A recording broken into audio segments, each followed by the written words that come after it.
c'est ta participation, ton effort à essayer de distiller justement la complexité de ces questions-là au grand public, en sachant justement que tu vas te lancer en politique et que tu vas te retrouver à ce type de dynamique psychologique, ce type de décision lourde.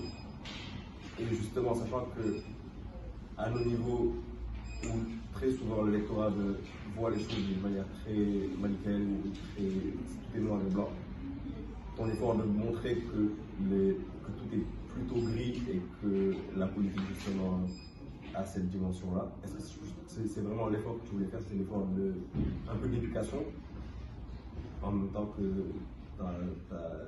ton expression artistique? Je dirais pas ça. Je pense que, puis Ngilou, le Babaman, l'écoute dériva ensuite, en mode shuffle, divagant certes, mais restant sagement à l'intérieur du cercle de mélodie, où les lignes de code avaient appris à identifier et circonscrire mes goûts.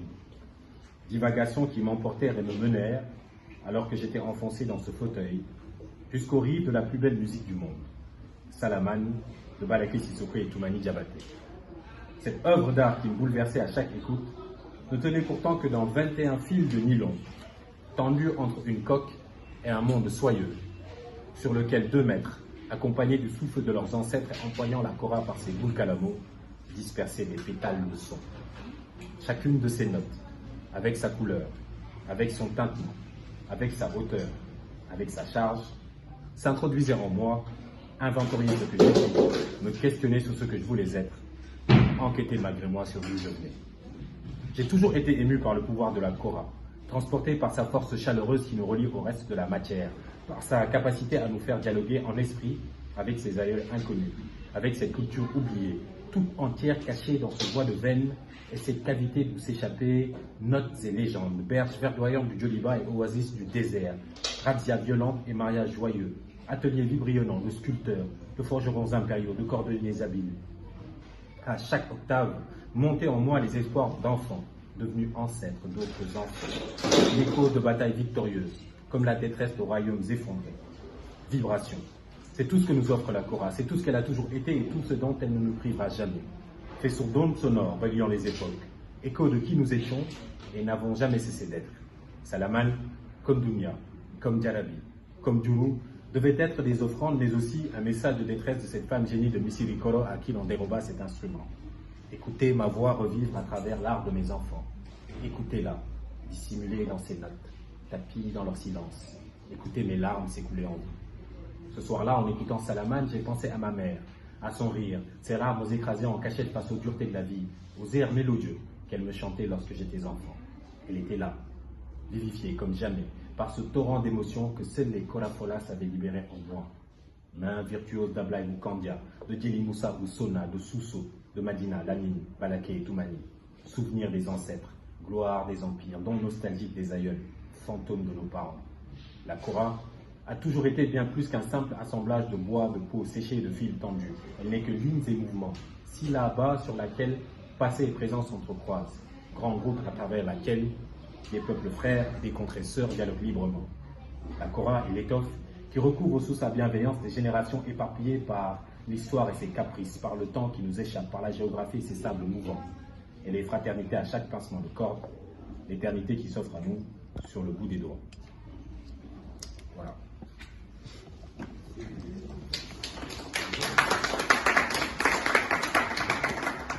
Donc ça, c'est une partie...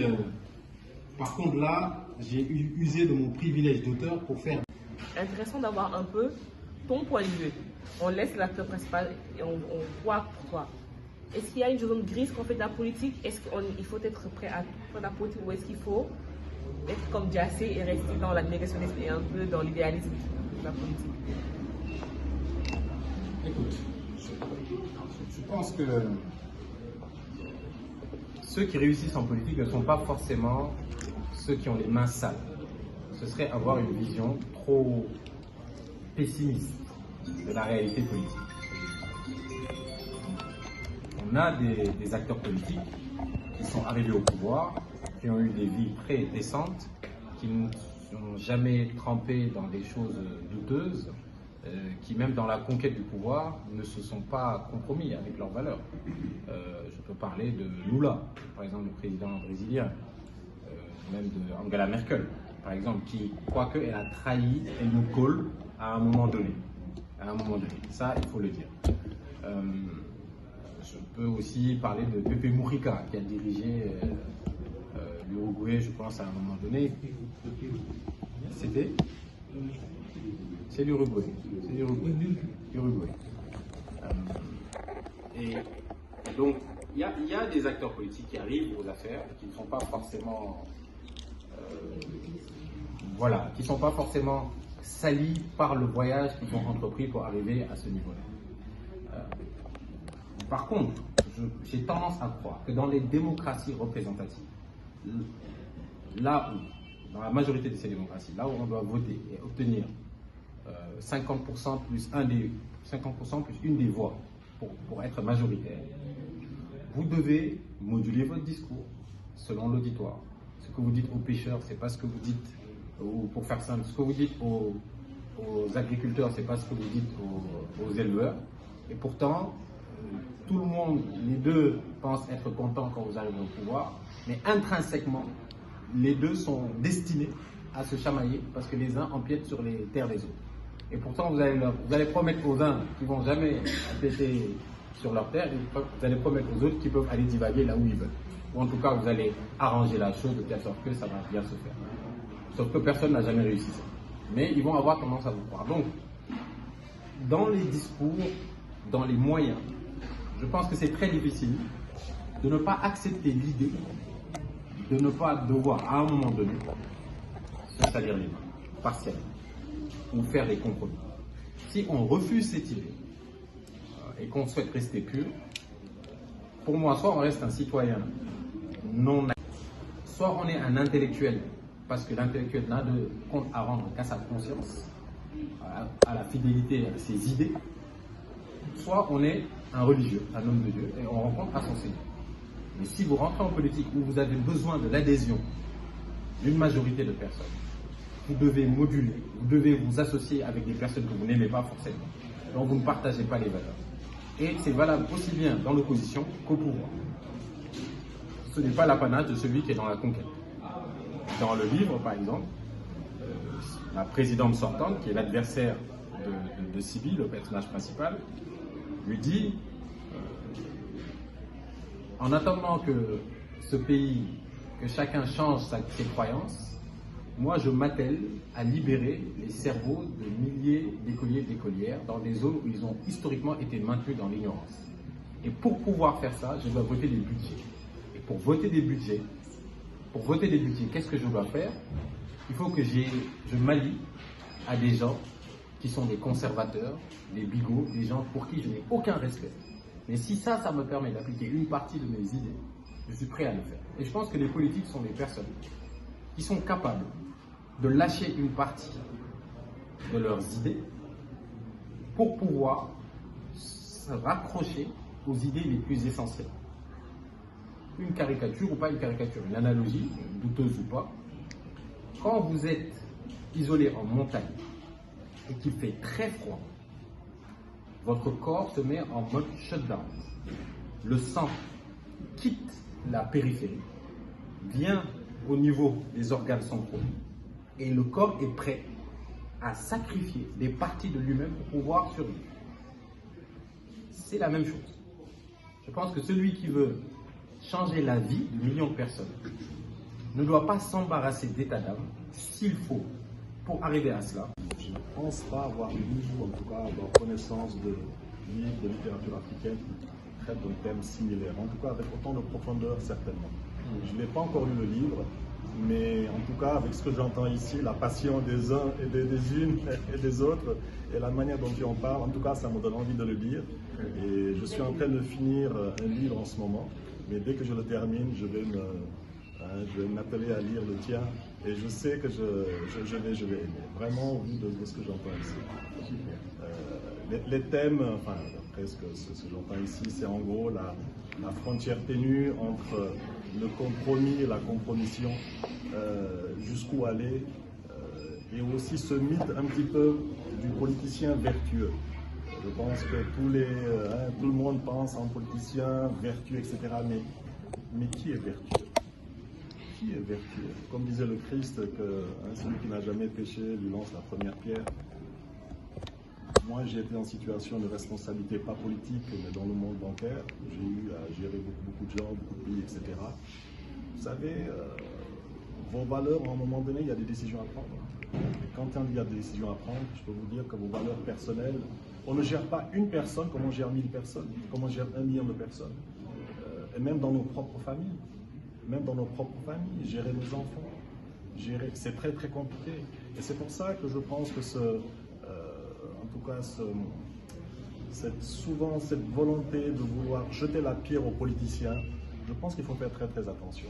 Je ne suis pas ingénu au point de penser qu'ils sont tous blancs comme neige, mais il faut faire très attention. Je pense qu'il y a des nuances. Et je suis sûr que dans ton livre, tu traites de ces nuances. En tout cas, de ce que j'entends, en tout cas, ça me donne envie de le lire. Encore une fois, bravo pour le thème choisi.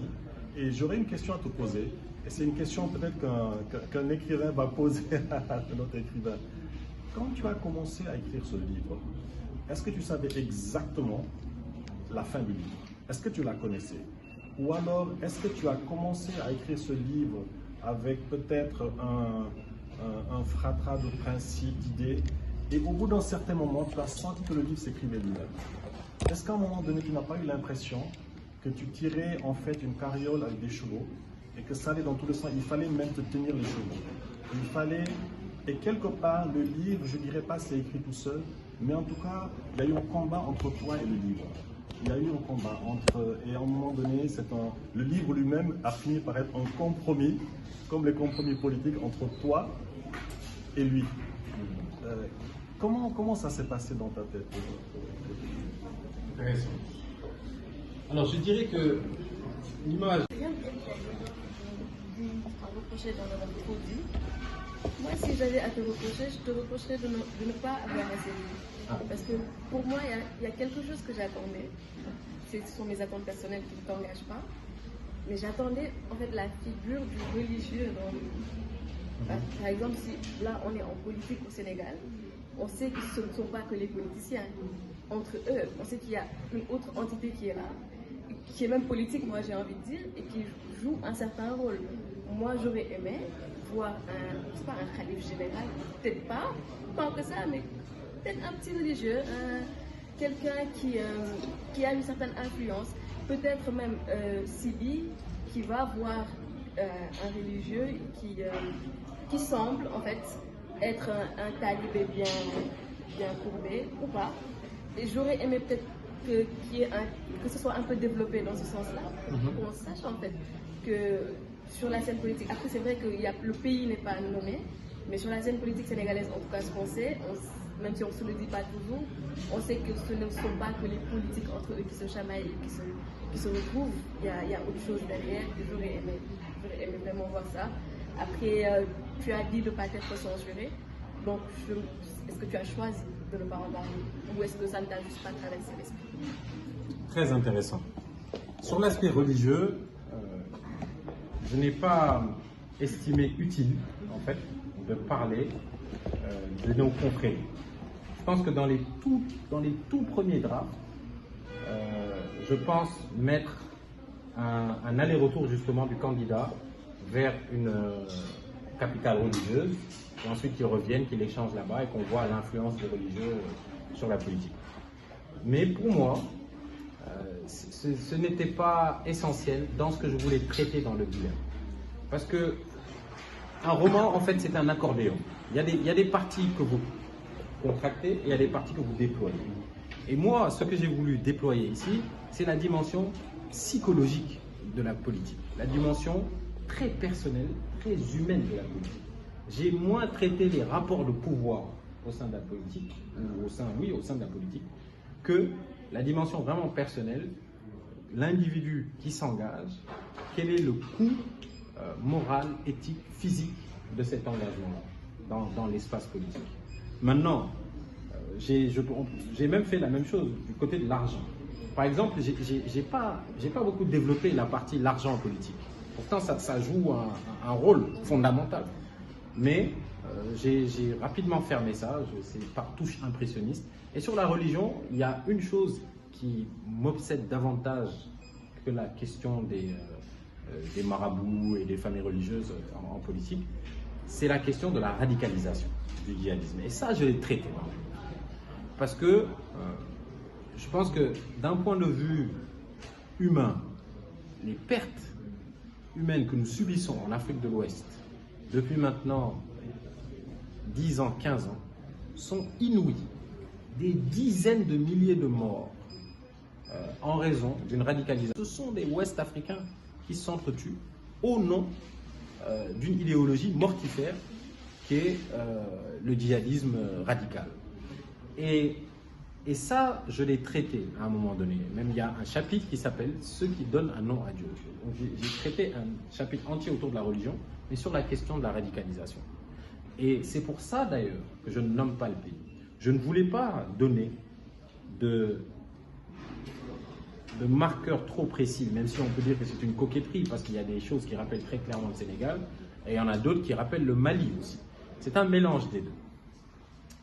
Et ces thèmes-là, autour de la psychologie de celui qui s'engage, du coup moral, physique, familial, sont des thèmes universels, qui se posent à tous les politiques. Évidemment, je suis un Africain. Si j'avais voulu camper mon histoire dans la toundra russe de Dostoïevski, je n'aurais pas été sincère. Je ne suis jamais allé là-bas, je ne parle pas russe, je ne connais pas leurs mœurs, et mon premier public est un public africain. Je parle d'abord aux Sénégalais, aux Maliens, aux Ivoiriens, aux Burkinabés. Et donc, pour moi, c'était important d'avoir un espèce de pays palimpseste dans lequel pouvaient se reconnaître la plupart des Ouest-Africains. Donc avec une zone humide, un peu avec de la mangrove, avec une zone un peu sahélienne, où il y a du djihadisme, avec voilà, des marchés qui sont à peu près les mêmes, quel que soit le pays où on va. Donc c'est un exercice qui était délicat, c'est peut-être une position difficile, parce que ça peut universaliser, mais peut-être ça peut aussi diminuer un peu le réalisme de la chose. Aucune œuvre humaine n'est parfaite. Et c'est vraiment le parti pris que j'ai eu. Mais en aucun moment, j'ai eu peur de traiter cette question. Non, je pense que mes démêlés personnels directement sur les réseaux sociaux ont plusieurs fois montré que j'ai un avis fort sur ces questions. Et je ne crains pas de les dire, de les assumer. Ou autre. Là, c'était vraiment la question religieuse pour moi, prégnante. C'était la question de la radicalisation et du djihadisme que j'ai évoquée dans le livre. Voilà.